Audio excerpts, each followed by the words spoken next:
오늘은 우리의 삶을 풍요하게 하시고 우리의 삶에 준비하신 주님의 놀라운 관계에 대해서 우리 같이 살펴보면서 그 중에 화해, 그리고 화해를 주님께 배우고 그리고 주님을 배우는 귀한 통로로서 우리가 화해를 좀 생각해 보고 싶습니다.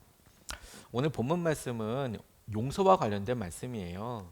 하지만 그 용서가 우리가 궁극적으로 그 사람과의 관계를 회복하는 데에 포커스를 둔다면, 중심을 둔다면 이런 용서를 통해서 우리 가운데 화해가 이루어지게 되는 것을 우리가 꿈꿀 수 있습니다. 근데 현대 사회에 이 화해라는 것이 참 되게 이상적으로 들릴 때가 있어요. 특별히 우리나라 이 근래에 있었던 여러 일들을 보면 정치적인 현실이나 또 여러 일들에 어떻게 저렇게 생각할 수 있을까 하는 분들도 있죠. 근데 그럼에도 불구하고 여러분, 우리가 믿음을 가지고 주님이 하신 약속을 붙들고 우리가 왜 이런 일들을 하는지에 대한 의미를 살펴보며 도전하는 것이 우리에게 충분히 의미 있다라고 생각이 듭니다. 우리는 여러분 서로가 옳다고 생각하기 때문에 싸웁니다. 어느 한쪽이 틀린데 틀린 것을 주장하지는 않아요. 자기 나름대로의 사연과 의미가 다 있답니다. 그런데 그런 사람들을 이해를 못하는 거죠. 그리고 실제로 다른 사람들한테 알려보면 저렇게 생각 못할 텐데 라고 하는 그런 마음들이 우리에게 있어요. 그런 어둠의 쯤에서 우리가 계속해서 고민하고 아파합니다. 저도 사실 이 말씀을 준비하면서 얼마나 큰 마음의 부담이 됐는지 몰라요. 현실을 알고 이 현실에 대해서 이렇게 이야기하는 것이 오래된 이야기가 아닌가? 화해에 대해서 이야기한다는 것이 이게 지금 현실적으로 맞는 얘기인가? 라는 것에 대해 저도 말씀으로 계속 질문하고 조심스럽게 질문해 보게 되어서 그 고민했던 과정과 그래서 주님께서 말씀으로 우리에게 이야기하시고 도전하시는 바로 그것에 대해서 우리가 좀 말씀을 붙잡고 의지하며 오늘 결론으로 좀 삼고 싶어요. 오늘 이 본문 말씀은 논리적으로 굉장히 심플합니다. 어떤 사람들과의 관계에 있어서 어려움이 있을 때 그 사람을 용서하거나 화해할 때 이러이러한 과정을 보여라 라고 결론부터 이야기하면 가서 말하고 두세 사람의 증인을 데리고 가서 또 얘기하고 교회에 이야기하고 그래도 말이 안 통하면 관계를 끊어라 이렇게 이제 말씀을 하고 있지만 이 과정을 우리가 알고 잘 됐다. 그럼 우리가 마음을 정리해야 될 사람들을 이런 식으로 정리하면 되는구나. 이렇게 적용을 할 수도 있지만 그럼에도 불구하고 우리가 실제로 느껴지는 현장에서 우리의 고민하는 바로 그 끝에서 좀 이 말씀을 도전하고 싶어요. 우리가 이야기하는 것은 우리가 모르는 어떤 사람과의 관계를 어떻게 정리할 것인가가 아니라 주로 화해를 해야만 하는 사람들 있잖아요. 우리는 온 인류와 화해하면 좋죠. 네. 그걸 반대하는 것은 아닙니다만 정작 우리의 화해가 필요한 것은 부부 사이 아닙니까? 아주 사소한 일로 오랫동안 틀어져 있는 관계를 화해하기를 원하고 부모 자녀 사이의 관계, 오랫동안 우리의 마음에 섭섭한 마음과 어떻게 해야 될지 모르는 것에 대해서 화해하고 혹은 용서하기를 원하고 이해시키기를 원하고 그리고 우리가 형제 자매 사이에도 부모님과도 사실은 화해가 필요하잖아요. 저는 의외로 의절하면서 보지 않는 그런 가족들을 여러 봤습니다. 뭐 개인적으로 보았을 때 너무 훌륭하신 분이고 그리고 저는 그 가정의 상황들을 다 알지 못하니까 함부로 그 가정이 어떻다 저떻다 이야기할 수는 없지만 하지만 적어도 그런 내용상으로 오랫동안 찾아보지 않았습니다. 만나지 않았습니다. 라고 이야기하는 분들이 많아요. 우리가 모든 사람들에 대해서 우리의 마음의 에너지를 다 써가면서 화해하자. 저는 이것은 좀 현실적이지 않은 질문이라고 싶어요. 그래서 오늘도 지난주에 우리가 같이 질문했던 것처럼 한 사람 우리 화해해 본다면 그 사람은 누구일까? 뗄 수 없고 그래도 하나님께서 우리에게 붙여주셨는데 여전히 고통의 원인이 되는 그 사람과 우리가 화해하려고 마음을 먹었다면 어떤 과정들을 겪게 될 것이고 그 과정에서 느껴지는 것들을 우리가 믿음으로 자연스럽게 고백해 볼 수 있도록 말씀을 통해서 확인하면 좋겠다 싶습니다. 첫 번째 오늘 본문 말씀에서 용서와 관련된 이 말씀이 화해처럼 우리에게 다가올 때 우리가 조금 더 이렇게 띄어서 우리가 보면서 거시적으로 보면서 깨닫게 되는 것은 한 걸음씩 나아가야 한다는 거예요. 우리가 화해와 용서의 과정은 과정 자체가 있더라. 그리고 이것에는 단계들이 있더라. 그 단계가 무엇이다라고 규정하기 앞서서 한 방에 이루어지는 것이 아니구나. 우리는 화해와 용서가 어떤 일에 있어서 결정해서 느낌으로 확 그렇게 되는 것 같지만 실제로 그 일을 풀어가는 데 있어서는 여러 과정들이 있을 수밖에 없고, 그 과정들은 처음으로 내가 용서해야지, 화해해야지 하는 순간순간들이 계속 이어지고 겹쳐지는 것처럼 느껴지더라. 그러니까 한 방에 화해되지 않는 것, 용서되지 않는 것 때문에 자책하지 마세요. 하지만 그 일에 대해서 아무 일도 하지 않겠다라고 하는 것도 조심하세요. 한 걸음씩 나아가는 거니까요. 오늘 15절에서 17절 말씀을 같이 보면 이렇게 나와 있습니다. 내 형제가 너에게 죄를 짓거든 가서 단 둘이 있는 자리에서 그에게 충고하여라. 그가 너의 말을 들으면 너는 그 형제를 얻은 것이다. 그러나 듣지 않거든 한두 사람을 더 데리고 가거라. 그가 하는 모든 말을 두세 증인의 입을 빌어서 확정 지으려는 것이다. 그러나 그 형제가 그들의 말도 듣지 않거든 교회에 말하여라. 교회의 말조차 듣지 않거든 그를 일방 사람이나 세례와 같이 여겨라 라고 이렇게 말씀하십니다. 이 말을 오랫동안 갈등을 느끼고 어려움을 느끼신 분들에게는 맨 마지막 말씀, 교회 말조차 듣지 않거든 그를 일방 사람이나 세례와 같이 여겨라, 해결책이 있구나 이렇게 생각을 할 수도 있지만, 이것을 맥락을 통해서 다시 좀 보기를 원해요. 하지만 분명히 말씀에도 적혀 있으니까 하나님께서 우리에게 무조건 화해와 이렇게만 얘기하신 것이 아니라 열어두신 출구가 있네요. 그래, 정말 안 되는 것처럼 느껴지는 사람도 있을 수 있겠구나. 하지만 그것에 앞서서 우리가 조금 더 말씀을 살펴보기를 원했는데, 주님께서 너 용서와 화해가 한 번에 되는 경우는 거의 없다. 네가 개인적으로 말하고 여러 사람들과 함께하고 교회에도 말하고 하게 되는 여러 과정들이 있다라는 점에 우리가 좀 주목하고 싶어요. 우리가 문제를 화해시키는 것은 어렵습니다. 왜냐하면 문제는 계속 생길 거고요. 그 문제들에게 서로에게 합당한 것을 찾기는 참 쉽지가 않아요. 초대교회도 그런 일이 있었거든요. 어떤 사람들을 구제하는 일로 인하여서 히브리 말을 쓰는 사람들, 그러니까 이스라엘어를 쓰는 사람들, 헬란말 그리스어를 쓰는 사람들, 그 과부들이 각자 어려움에 처해져 있을 때 어떻게 돕느냐를 가지고 문제가 생겼어요. 왜냐하면 그들이 어떤 말을 쓰느냐는 그냥 단순히 말을 사용할 수 있다는 것을 넘어서 그 사람들의 어떤 사회적인 배경과 문화적인 배경을 나타내거든요. 그리스 말을 쓰는 사람들은 외국 출신의 경우가 많고 국제 결혼이 가능성이 높고, 그러니까 그리스 말을 하겠죠. 그리고 부유했거나 지금 여러 상황에 있어서 과부로서 공개를 받아야 될 만큼 어려운 상황에 빠졌거나, 하지만 그 배경으로 보면 아유 당신은 그래도 유학도 했잖아요. 우리 표현으로 하면 외국에서도 그렇게 있었잖아요. 잘 살만한데 왜 힘들다고 그래요? 라고 보일 부분들이 있는 사람들이고, 히브리 말을 하는 과부들이라 하면 예루살렘에서 있어서 계속 있었기 때문에 우린 진짜 힘들어. 우린 정말 도울 사람 없어. 우린 계속 여기 있어서. 이런 사람들로 여겨질 수 있는 문화적인 배경들이 있습니다. 그런데 가만히 보니까 히브리 사람들의 과부들은 잘 섬겨주고 그리스 말을 하는 사람들의 과부들은 챙겨주지 않는 것 같으니까 갈등이 있었대요. 왜 똑같이 구제해야지? 근데 이걸 놓고 그래도 생활이 어느 정도 되거나 밭이 조금 있거나 자기 집이 있거나 뭐 이런 식으로 기준을 한없이 나누다 보면 충족시킬 수 있는 어딘가가 있을까요? 사실 쉽지 않겠죠. 교회가 그 문제를 해결하려고 달려들지 않고 그 일에 어려움이 되는 사람들을 오히려 화해하고 중재시키려고 했어요. 그래서 초대교회가 했던 일은 무엇이냐면 당시 7 집사를 세워서, 특별히 그 7 집사의 배경들을 면면히 보면 히브리 말을 하는 사람들이 아닌 그리스 말을 하는 사람들, 다시 말해 반론이 나오고 왜 공개를 제대로 하지 않느냐, 왜 구제를 제대로 하지 않느냐라는 사람들의 입장에 있는 사람들을 거의 대부분 뽑아서 그 일을 맡겼어요. 그러니까 문제를 해결하려고 하기보다 사람들을 하나 되게 하는 것이 중요한 방법이었다라는 점이죠. 저는 이 말씀에서 우리가 주목해야 될 것이 바로 이거라고 싶습니다. 결과의 화해에 포커스를 두는 것도 의미 있지만 오늘 본문 말씀이 우리에게 번쩍 눈이 띄게 하는 15절 말씀을 다시 보면 네 형제가 너에게 죄를 짓거든 가서 단둘이 있는 자리에서 그에게 충고하여라. 그가 너의 말을 들으면 너는 그 형제를 얻은 것이다.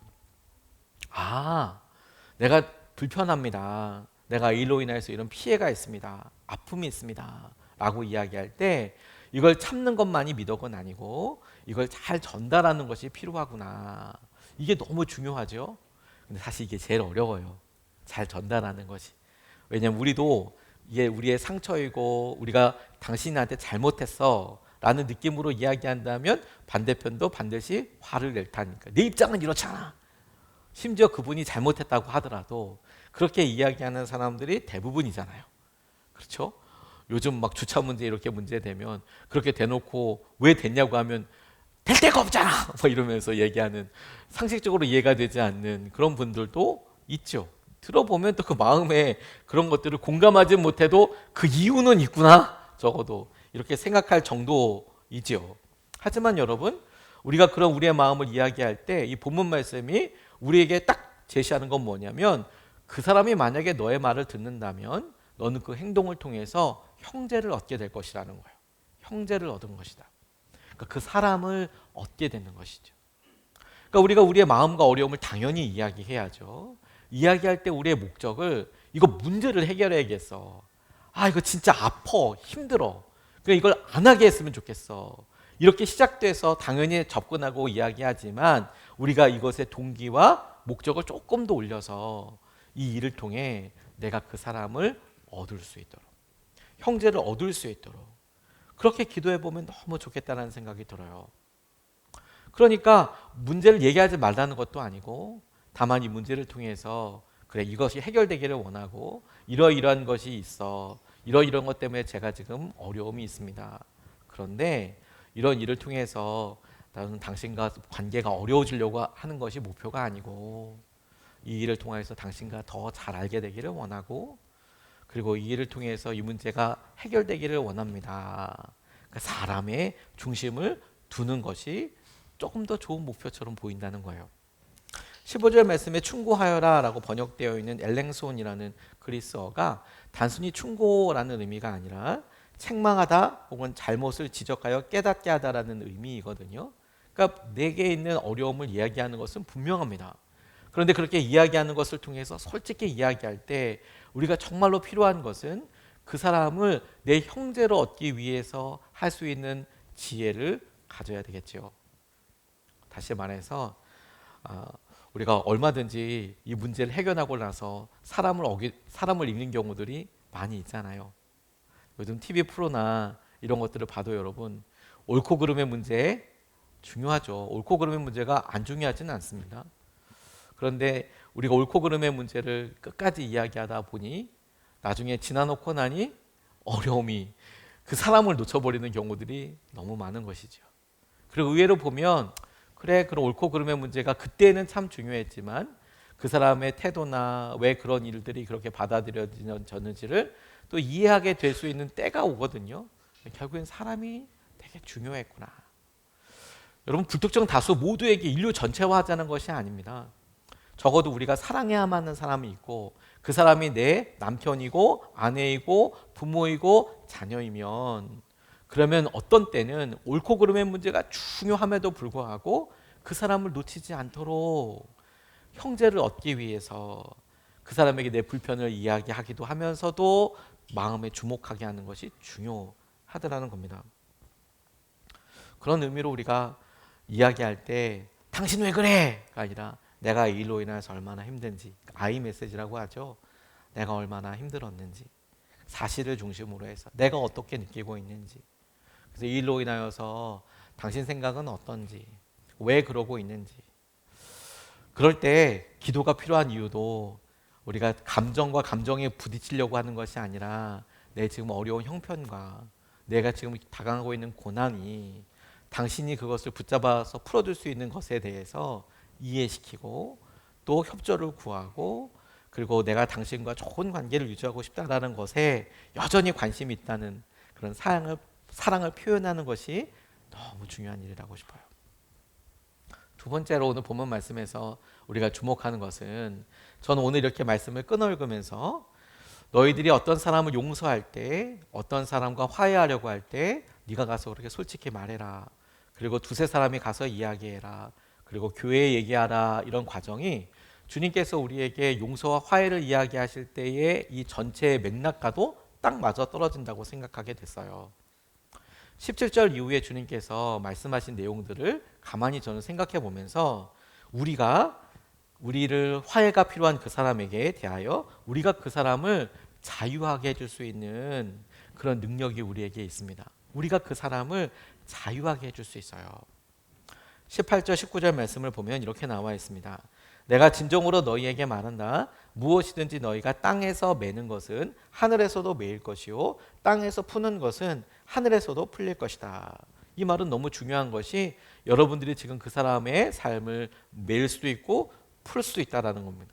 그러면 하늘에서도 매일 수도 있고 풀릴 수도 있다라고 이야기하는 거잖아요.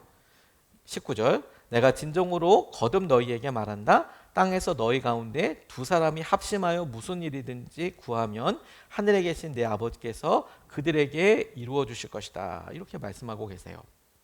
저는 이 18절 말씀이 왜 17절 말씀 다음에 바로 나왔는지에 대해서 참 질문을 집요하게 많이 해보게 됐습니다.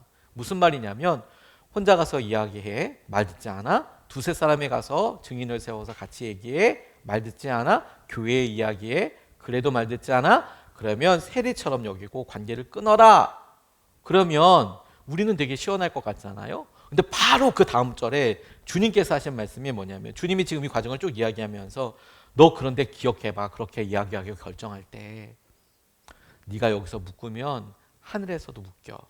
네가 여기서 풀면 하늘에서도 풀려. 그러면 우리의 문제를 갈등 때문에 고통받고 힘들기 때문에 우리의 옳고 그름에 의해서 이걸 결정내는 사람은 아마 이렇게 쉽게 결정하고 싶을 거예요. 그래? 잘 됐네. 난 절대 용서 못해. 난 절대 못 풀어.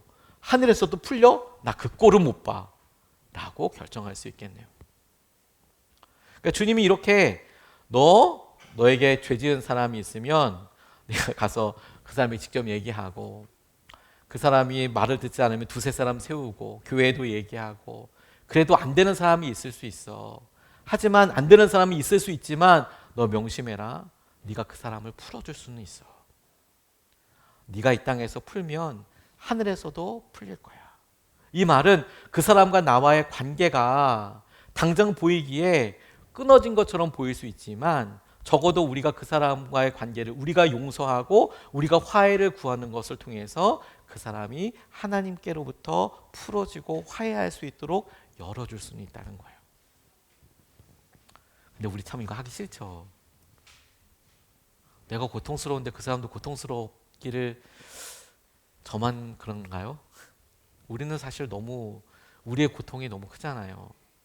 근데 주님은 왜 이렇게 이야기하시는 것 같을까요? 이 바로 다음에 오늘 읽지는 않았지만 오늘 20절까지 읽었는데 21절 말씀을 보면 베드로가 딱 이야기 듣고 또 기회를 잘 탔어요. 그래요? 그럼 몇 번 용서해 주면 됩니까? 라고 물어보면서 7번 용서해 주면 됩니까? 라고 이야기합니다. 21절 말씀을 보면 그때 베드로가 예수께 다가와서 말하였다. 주님, 내 형제가 나에게 자꾸 죄를 지으면 내가 몇 번이나 용서하여 주어야 합니까? 7번까지 하여야 합니까? 라고 이야기합니다. 그러니까 베드로가 지금 들었을 때 주님이 현장에서 말씀하실 때 그 의중을 명확하게 파악한 거라고 싶어요. 주님 말을 직접 들었던 베드로는 야, 그렇게 네가 한 번 가서 말하고 증인 가서 데리고 얘기하고 교회에서 얘기해. 3번이잖아요. 그렇게 얘기한 다음에 끝내! 이렇게 얘기한 걸 아니라는 것을 베드로는 알아차린 것 같아요. 몇 번이나 용서해야 됩니까? 라고 지금 이야기하고 있으니까. 지금 이 3번은 율법에 족한 숫자거든요. 율법에는 3번만 용서하면 돼요. 그대로. 그런데 7번이라고 이야기한 것은 곱하기 2에다가 보너스 1번까지 해서 본인이 생각했을 때 이만큼은 맥시멈입니다. 라고 이야기한 거죠. 그러니까 이 정도면 칭찬받을 만하고 대단하다고 싶은데 주님의 대답은 이렇습니다. 22절 말씀 보면 예수께서 대답하셨다. 7번만이 아니라 70번을 7번이라도 하여야 한다. 490번이라도 하여야 한다라고 이야기하고 있습니다. 그러니 주님이 어디에다가 중심을 갖고 계신지 명확해지죠. 끊어버리는 것이 아니라 너 7번이라도 아니 70번에 7번이라도 네가 용서하고 화해해야 한다라고 말씀하고 계시는 겁니다. 저는 이 말을 예수님이 하신 것이 너무 귀하다고 싶어요. 왜냐하면 예수님은 우리에게 시켜놓고 당신께서 안 하시는 분이 아니거든요. 당신께서 그렇게 하시겠다라고 결정해 주신 것이죠. 그리고 당장 예수님의 삶, 오늘 우리 성찬을 통해서도 나누게 되겠지만 당신의 삶을 통해서 하나님의 태도가, 우리를 향하신 하나님의 태도가 완전히 바뀌셨습니다. 구약 시대에는 우리의 죄와 우리가 했던 일대로 우리가 분명히 벌을 받게 될 것입니다. 그러니까 저주였고 심판이었고, 그렇게 다가왔다면, 공의로만 다가왔다면, 하나님께서 예수님을 통하여 우리에게 보여주신 명확한 변화는 당신께서 예수님을 보아, 예수님의 십자가에서 죽으심을 보아서 우리를 향하여 저주에서 축복으로, 죽음에서 생명으로 태도를 완전히 바꾸셨거든요. 주님을 통해서 우리에게 그렇게 이끌어 주셨거든요. 490번이나 용서해야 된다라고 하신 말씀은 예수님이 우리를 향하여서 그렇게 하시겠다라는 표현뿐만 아니라 하나님께서 당신을 믿고 따르는 사람들에게 그렇게 하시겠다라는 분명한 선포라고 저는 그렇게 생각이 듭니다. 그렇게 생각해 본다면 오늘 우리에게 화해? 너무 힘들고 어렵습니다. 왜 나만 손해를 봐야 합니까? 왜 내게 이런 일들이 이렇게 있어 보이고 이렇게 하는 것입니까? 이렇게 생각이 될 때 다시 한번 그 의미를 꼭 집어보죠. 오늘 본문의 의도는 저와 여러분들이 이 사람의 문제, 나를 정말 힘들게 하고 있는 그 사람, 내 남편, 내 아내, 내 형제, 내 부모, 내 자녀들이 이 사람의 문제를 풀 수 있는 마지막 사람이 우리라는 거예요.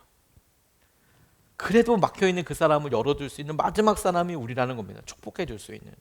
땅의 것을 풀어주면 적어도 하늘의 것도 풀어줄 수 있다잖아요.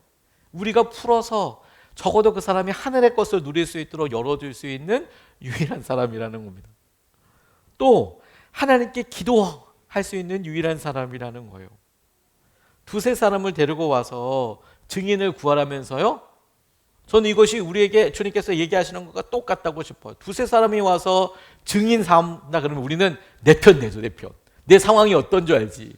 우리 아내가 어떤 줄 알지. 우리 남편이 어떤 줄 알지. 이 상황이 어떤 줄 알지. 당신 내 편 좀 대줘봐. 우리 교회에서도 집사님, 권사님 내 편 좀 대줘봐. 두세 사람의 증인이 되어줘봐. 라고 하지만 19절 말씀은 전혀 다르게 이야기하잖아요.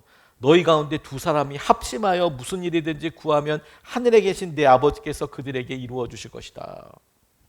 그러니까 두세 사람이 모여서 주님께서 어떤 일을 할 것인가를 마치 가로 열어서 예를 보여주시듯이 주님이 야 두세 사람이 증인 되는 거 이렇게 하는 거죠. 이렇게 묻고 있는 베드로에게 야 두세 사람이 모여서 증인만 되는 게 아니라 기도해 줄 수 있는 거야. 두세 사람이 필요한 이유는 네가 옳다고 증인 되어주기 위해서 필요한 사람일 수도 있지만 두세 사람 모여서 차라리 기도해봐라. 그러면 하늘에 계신 너희 아버지께서 뭐든지 이루어 주실 거다. 너무 귀하지 않습니까, 여러분? 그러니까 화해는 막연하게 멀리 있는 것이 아니라 하나님께서 우리에게 구체적으로 주신 도전이라고 싶어요. 마지막으로 주님께서 이 본문 말씀 우리에게 말씀하신 것은 예수님의 의견에 주목하라고, 예수님께서 어떻게 하셨을까 생각해 보라는 점에 있다고 싶어요. 오늘 20절 말씀에 보면 두세 사람이 내 자리에 모여 있는 자리, 거기에 내가 그들 가운데 있다, 이렇게 이야기하고 계시잖아요. 저는 우리가 마지막 단계에서 너 교회에 가서 물어봐. 그래도 그 사람이 듣지 않거든 잘라버려. 이렇게 나와 있는 이 율법의 순서가 저는 마지막에 이것이 이렇게 다가오더라고요. 교회에 가서 물어봐. 교회의 머리는 누구이시죠? 예수님이시죠. 교회에 물어봐 라고 이야기하는 것은 목사에게 물어봐, 사람들에게 물어봐, 우리 안에 있는 여러 공동체에 물어봐 라는 의미와 함께 동시에 예수님이라면 어떻게 하실지 너 반드시 생각해봐. 그러면 그 마지막을 우리가 결정할 수 있겠죠. 두세 사람이 모여서 뭐든지 하면 돼. 그리고 마지막 주님이라면 어떻게 하실지에 대해서 생각해보라. 저는 그렇게 의미를 붙잡았습니다. 사실 여러분, 저는 오늘 말씀을 1, 2, 3을 이렇게 빨리 쭉쭉쭉 나가면서 제 마음에 이 설교를 준비하면서 있었던 부담 때문에 사실은 고민을 되게 많이 했어요. 부담이 뭐냐면 목사님한테 물어보면 맨날 뻔하지 뭐. 교회에 가서 물어보면 맨날 뻔하지 뭐. 용서해라, 사랑해라. 뻔하지 뭐. 뻔하지 뭐. 사실 그게 목사한테는 적잖게 해서 부담이 되죠. 똑같은 얘기를 어떻게 하면 잘 들리게 할까 기도하면서 준비하는데, 오늘 설교 제목 딱 보고 주님께 배우는 화해하라는 얘기구나. 결론. 네, 딱 잡고. 그런데 목사님이 우리 가정을 몰라서 그래요. 목사님이 지금 내 사업 환경을 몰라서 그래요. 지금 내가 당한 일을 몰라서 그래요. 목사님 여기 있으면 화해 안 될걸? 이라는 말에 솔직히 저는 공감이 돼요. 제가 어떤 분들의 삶을 들어보면 뭐라고 말해드려야 되나, 이런 분들이 있거든요. 저도 어느 순간에 이렇게 보다 보니까 성도님들의 어떤 도움 요청을 이렇게 조심스럽게 주시면 저도 이제 막 알아봐요. 그러면 저도 어떤 때는 배우기도 하고 관련된 분들한테 직접 여쭤보기도 하고, 그리고 저도 이제 믿을 만한 분들의 어떤 강연이나 또 믿을 만한 분들의 어떤 것들을 이제 정보들을 이렇게 얻습니다. 그러니까 요즘 이렇게 보다 보면 예를 들어서 이혼 그런 문제에 대해서 이야기하시는 분들을 보면 정말 탁월하게 막 이렇게 이야기하고 설명하시는 분들이 계세요. 야, 저렇게 얘기하면 속 시원하겠구나, 이런 생각이 또 들어요. 근데 목사는 그렇게 얘기할 수 없잖아요. 근데 논리로는 막 설득이 되려고 막 그러는 거, 막 왔다 갔다 하는 거죠. 와, 이거. 혹은 어떤 사람들과의 어떤 단절이나 이런 것들에 있어서 참 세상 사람들이 갖고 있는 것들 참 솔깃하고, 야, 저렇게 하면 명쾌하네, 이런 일들이 있죠, 사실. 그렇죠? 근데 어느 순간에 보니까 제가 너무 약해졌다는 것을 알게 된 게 뭐냐면, 저도 어느 순간에 설득되어 가는 것처럼 막 움찔움찔하고 있는 거죠. 그러니 제가 말씀을 준비할 때도 화해라. 그래, 화해를 이야기하면서 제가 떠올리고 기도하고 있는 그 가정에 이 화해란 말을 했을 때 그분은 얼마나 고통스러우실까, 혹은 얼마나 이것이 화가 날까, 힘들까, 이런 생각들이 들었기 때문에 사실 이 화해란 설교를 준비하면서 엄청 힘들었어요. 근데 성경에는 분명히 있지 않습니까? 네, 제가 10월 달에 있었던 이야기 하나를 나누고 싶습니다. 10월에 서남목적에 이제 부목사님들 출신 목사님들 1년에 한 번씩 모여서 수련회를 합니다. 이번에도 있었고, 그 모임이 예수님의 사람들이에요. 저는 100% 저희 교회 이름 때문에 그렇게 결정했다고 그렇게 생각하고 있습니다. 예수님의 사람들, 저희는 교회잖아요. 근데 저희 선언목적교회 출신 부목사들이 모이는 모임이 예수님의 사람들이에요. 저희 교회 이름이에요. 제가 저한테 그래서 이거 영문 이름은 어떻게 합니까 물어보더라고요. 공문 쓰고 영어로는 어떻게 표현냐고 해서 우리 교회 영문 이름인 크리스천이라고 알려줬어요. 예수님의 사람들 크리스천. 그렇구나 라고 다들 그러고 가더라고요. 아무튼 그때 모이면 어떻게 하냐면, 여러분, 목사들은 모여서 우리끼리 진솔한 나눔을 할 때 속해 나눔에 똑같아요. 한 목사님께서 찬양 두세 곡을 참 이렇게 영감 있게 같이 인도해 주시고, 그 다음부터 돌아가면서 나눠요. 시간 제한은 없어요. 한 가정에서 목사님, 사모님이 내가 이런 일을 당했고, 이런 일이 어렵고, 우리 교회 상황이 이렇고, 이런 게 기도 제목이고, 우리 부부는 이렇고, 이런 이야기를 막 나눠요. 그러면 어떤 분은 좀 긴 분은 한 30분도 나눠요. 어떤 분은 한 뭐 짧게 나누면 10분 좀 나눠요. 그리고 몇 분 지나고 나면 잊어버리잖아요, 기도 제목을. 그러면 모아서 다 이제 벌떼 기도하죠. 같이 손 얹고 기도해요. 속해 모임이랑 똑같아요. 쭉 나눠요. 뭐 설교하고 이런 거 없어요. 그런데 그렇게 기도하면서 너무 큰 은혜가 있어요. 눈물도 있고. 그 이야기를 들으면서 공감도 너무 되고요. 저 목사님 느꼈을, 저 사모님이 겪었을 일들에 우리가 같이 공감하면서 참 기도하죠. 그래서 그 시간이 사실 좀 굉장히 길어요. 저녁에 이렇게 저희가 수련회를 갔다 오면, 그러면 저녁에 한 서너 시간에서 끝나고 또 오전에 또 모여가지고 또 한 서너 시간 하고 막 계속 기도회가 이어져요. 근데 너무 은혜가 있어요. 그리고 나서 2차가 있지 않습니까? 2차. 저희가 항상 또 속해 나눔도 먹고 나면 커피 마시러 가야 되잖아요. 2차가 있어요. 목사님들 2차는 어떻게 되냐?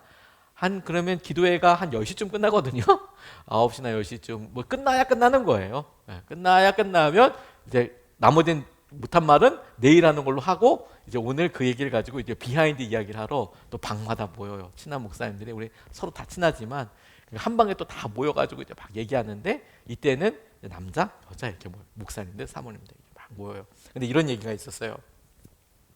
저희가 어려우면, 우리 목사님들이 다 어려우면, 저희가 그래도 유기성 목사님이랑 같이 있었잖아요. 유기성 목사님께 상의를 해요. 목사님, 우리 교회에 이런 일이 있습니다. 제가 이렇게 어렵습니다. 이렇게 멘토 목사님이고 그렇게 배웠으니까 상의를 하여 그리고 이제 우리들끼리 얘기하는 거예요. 윤 목사님께 물어보면 맨날 똑같은 말만 하신다는 거예요. 아무튼 맨날 똑같아. 맨날 똑같아. 우리 윤 목사님이 이 설교를 듣고 계실 가능성이 높아요. 지금 들으신다고 그랬거든요. 맨날 똑같아요. 그런데 그게 가만히 생각해 보면 전화를 할 때도 우리도 다 알아. 무슨 말을 할지 또 다 알아. 유 목사님이 요거 전화하면 뭐라고 얘기할지 우리가 똑같이 서로 다 얘기해 줄 수 있어요. 서로 다 이제 멘트, 이 어감까지 똑같이 얘기해 줄 수 있어. 다 흉내도 우리 서로 잘 내거든요. 똑같이 얘기해 줄 수 있어. 그런데 그때 우리가 우리들끼리 얘기하면서 목사님들끼리 얘기하면서 그런 마음에 감사가 있었어요. 맨날 똑같은 말을 해주시는, 맨날 중요한 기준을 갖고 있는, 그게 너무 중요한 의미라는 생각을 하게 됐어요. 이분에게 전화하면 적어도 이분이 우리에게 해줄 말은 바뀌지 않아. 저 이 생각에 들면서 오늘 말씀에 대해 힘을 얻으면서 여러분들과 같이 나누고 싶어요. 여러분, 화해는 예수님이 우리에게 주신 방법이에요. 그리고 교회는 예수님을 믿는 사람들은 아프고 힘들지만 우리는 화해하는 사람이에요. 그리고 우리는 그 화해를 예수님께 배워요. 그리고 우리는 화해를 통해서 예수님을 또 배워요. 예수님께 화해를 배우지만 동시에 우리가 화해하려고 노력하면서 우리를, 당신을 거역하신 사람들을 끝까지 사랑하시고 먼저 십자가에서 화해의 손길을 이루신 그 예수님을 우리가 알고 우리가 그분의 마음을 알아가며 우리의 삶과 믿음의 시선을 조정할 수 있어요. 교회는 다른 지혜는 모르겠습니다.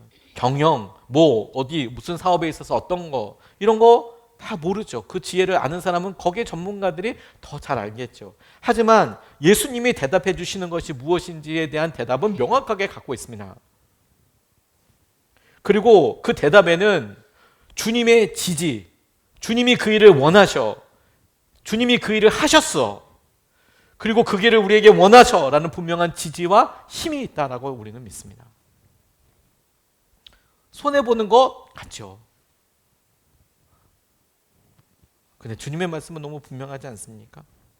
다른 누가 이야기해도 주님은, 그렇게 얘기해 주신 주님은 우리의 편이 되어 주신다는 것을 알기에 감사하면서 그냥 믿고 따르는 것이죠. 그게 교회와 성경이 우리에게 명확하게 주시는 방향이라고 싶습니다. 하나님의 음성을 듣는 법에 대해서 조지 뮬러가 이런 이야기를 합니다. 조지 뮬러라는 사람은 본인이 예수님을 막 방탕한 삶을 살다가 예수님을 경험하고 난 다음에 자기를 모르는 곳에 가서 고아들을 위해서 좀 살겠다고 싶어서 한 60년 이상을 아이들을 먹여 살리면서 있었던, 근데 그렇게 할 때 어느 누구에도 도와달라고 하지 않고 기도만으로 수천 명의 아이들을 먹여 살렸던 그런 입지전적인 그런 사람인데, 하나님의 음성을 어떻게 알아듣냐, 하나님의 뜻인지 어떻게 하냐라고 이야기할 때 첫 번째가 내 생각을, 내 의도를 다 내려놓으면 자신의 경우는 거의 90%는 분별할 수 있더라. 내가 내 생각을 내려놓고 주님, 제가 주님 뜻이라면 뭐든지 할게요 라고 이야기하면 명확하게 주님이 뭘 원하시는지 알겠더라. 여러분, 우리가 화해해야 할 사람, 우리가 용서해야 될 사람 한번 떠올려 보십시오. 그리고 내 욕심과 생각들 한번 내려놓고 내가 어떻게 하기를 주님께서 원하실까? 주님은 뭘 순종하러 하실까? 여러분, 모르시겠습니까? 정녕 모르시겠습니까? 우리의 문제와 우리의 상황에 예수님의 의견을 대입하는 겁니다. 우리의 믿음은. 그게 어렵습니다. 어렵습니다. 그게 손해가 됩니다. 네, 손해가 됩니다. 정말 손해가 됩니다. 그것이 힘듭니다. 많이 힘듭니다. 안 됩니다. 그런데 예수님의 마음을 우리가 잡아가는 것이죠. 저는 이 일에 이런 경험을 하나 가지고 있습니다. 제가 사역했던 선한목자 교회에서 처음에 본당을 짓게 되었을 때 이런 간증이 있어요. 저도 유 목사님을 개인적으로 오랫동안 알고 또 사역도 오래 했었기 때문에 선화목적교회 본당 가보면 한 2,700에서 3,000명 정도 들어가는 본당인데 거기가 아무런 인테리어도 없는 그냥 동굴 같은 데가 있었어요. 저도 가서 거기서 기도 여러 번 했거든요. 그래서 이거 공사 어떡하나 이러 싶었는데 아무튼 여러 과정과 이런 상황들을 통해서 인테리어를 예쁘게 쫙 했어요. 근데 그게 뭐 벌써 20년 정도 된 거죠. 아마 15년, 20년 정도 됐을 거예요. 분당 공사에서 오래됐습니다. 아무튼 그때는 완전 쌤빙이죠. 쌤빙, 새거 완전 막 너무 좋고 럭셔리 막 번쩍번쩍하고 막 이런 좋은 걸 했어요. 다 성도들의 피와 땀으로 그게 그렇게 됐죠. 근데 그게 예쁘게 지어지고 그러니까 대학교 선교 단체 중에서 예수전도단이라는 단체가 있어요. 거기서 우리가 화요 모임이 모여서 찬양 집회를 하는데 선한목자교회 그 본당에서 우리가 좀 모이면 어떻겠습니까? 라고 좀 제안서를 내는 거예요. 회의를 하겠죠. 와서 청년들이 우리 선한목적에 출신 선한목적의 성도들은 아니지만 한 주에 한 번씩 와서 복된 곳에서 예배를 드리면 좋지 않겠나. 그래서 이제 기획위원회를 하는데 그때만 하더라도 교회가 재정적으로 많이 힘들 때였고 그리고 또 장로님들은 주님께서 또 교회를 세우라고 주신 분이니까 그분들의 관점을 통해서 또 교회를 건강하게 세워나가기 위해서 사실 의견들을 내시는 거거든요. 그러니까 이분들이 보시기에는 빌려준다? 뭐 컨셉이야 이런 건 그렇다고 하지만 그냥 빌려주는 게 아니거든요. 뭐 돈을 받는 건 아니어도 여러분 저만 해도 누가 여기 쓴다고 하면 저희도 기쁜 마음으로 보내주거든, 이렇게 빌려주거든요. 뭐 여기 지역 자치체에서 여기 우리 교회 쓰겠다. 얼마든지 쓰시라고. 하지만 저도 같이 출근합니다. 간사님도 같이 출근해요. 그래서 필요한 게 있으면 해주려고 대기하고 있습니다. 그러니까 그냥 장소만 딱 빌려주고 우리가 없고 이런 게 아니고 큰 공간일수록 빌려준다 그러면 스태프들이 어마어마하게 다 거기에 이제 출근을 다 해야 해요. 그리고 이렇게 쓰는 이런 것들이 전부 다 소모품들이 많잖아요. 그러니까 사람들은 그냥 있는 거 쓴다라고 생각하지만 실제로 교회를 관리하고 이렇게 해나가시는 분들은 그 과정들이 사실 재정들이 만만치가 않아요. 만만치가 않습니다. 그러니까 뭐 제 이건 옛날 기억이고 지금도 그런지는 모르겠지만 예전에 저희가 이렇게 계산해 봤을 때 선화목적교회에서 예배드리기 위해서 불 한번 딱 켜고 1시간 지나면 200만 원. 이렇게 그냥 가만히 있는 게 아니고 그렇게 된답니다. 저희도 뭐 따져보면 몇천 원, 몇만 원 단위로 몇만 원, 몇십만 원 단위로 할 수 있겠죠. 뭐 히터 키고 뭐하고 이런 거 다 계산하면 될 수도 있겠죠. 그러니까 장로님들 입장에서는 새로 지었는데 그거 하지 맙시다. 굳이 뭐 안 한다고 해서 우리가 그걸 뭐 척을 지는 것도 아니고 하지 맙시다. 뭐 이해하시는 장로님도 계시고 또 교회 입장에서 그건 좀 아닙니다라고 하시는 장로님도 자연스럽게 계시고 이상한 건 아닐 테니까. 그런 경험이 전에 있었던 것도 아니고. 그래서 한 서너 분 정도가 엄청 반대를 하시더래요. 그런데 나중에 윤 목사님 이렇게 물어보셨어요. 자, 그러면 만장일치세니까 한 사람이라도 반대하면 안 되는 건데 그럼 잠깐 우리가 이렇게 기도해 봅시다. 예수님이라면 어떻게 하시겠냐고. 예수님이라면 지금 이런 일들이 있을 때 어떻게 하실까요? 그랬더니 제일 반대하던 장로님 중에 한 분이 예수님이라면 허락해 주셨겠죠. 그렇게 얘기하고 나서 분위기가 갑자기 확 바뀌었대요. 예수님이라면 당연히 허락해 주셨겠지. 그 예수님이니까 허락해 주시는 거지. 이렇게 자기는 얘기한 거지만 예수님이라면 허락해 주셨겠지. 그래서 의견이 확 갑자기 바뀌어서 교회에서 예수 전도단에 물론 지금은 뭐 그것도 끝나고 오래전에 끝난 일이긴 하지만 한동안 화요 집회를 화요 전도 모임, 화요 찬양 집회를 선한목적교회에서 했던 일들이 있어요. 여러분 우리 마음에 예수님이라면 어떻게 하실까? 주님께 배우는 거죠. 그리고 주님의 뜻대로 순종해 보면서 우리는 또 동시에 예수님을 배워갑니다. 예수님이 이렇게 하시겠구나, 이렇게 행하시겠구나. 그러니까 우리의 의견에 주님의 의견이 더해지지 않았다면 아직 완성된 것은 아니에요. 그런데 우리가 화해를 하는 데 있어서 우리가 이런 과정들이 저는 절대로 여러분들이 겪고 있는 고난이 야합니다. 견딜만 합니다. 이렇게 이야기하는 게 아닙니다. 어렵고 힘들고 아마 저라도 그 자리에 있으면 너무 좌절되고 힘들 테지만 하지만 우리가 믿고 따르는 예수님을 가만히 생각해 보면 예수님은 어떻게 하셨을 것 같느냐? 그러면 저도 예수님이 원하시는 길로 우리 같이 가보자. 예수님의 의견을 더하여서 하나님께서 우리 가운데 하시는 일, 우리는 한계처럼 보이지만 그렇게 예수님의 뜻대로 쫓아가는 사람들에게는 예수님으로부터 오는 놀라운 축복과 하늘의 것이 반드시 있게 될 거예요. 반드시 축복해 주실 거예요. 반드시 하늘의 것으로 갚아주실 것입니다. 우리가 이것을 믿고 믿음으로 의지하며 주님을 놀랍게 쫓아가면 좋겠습니다.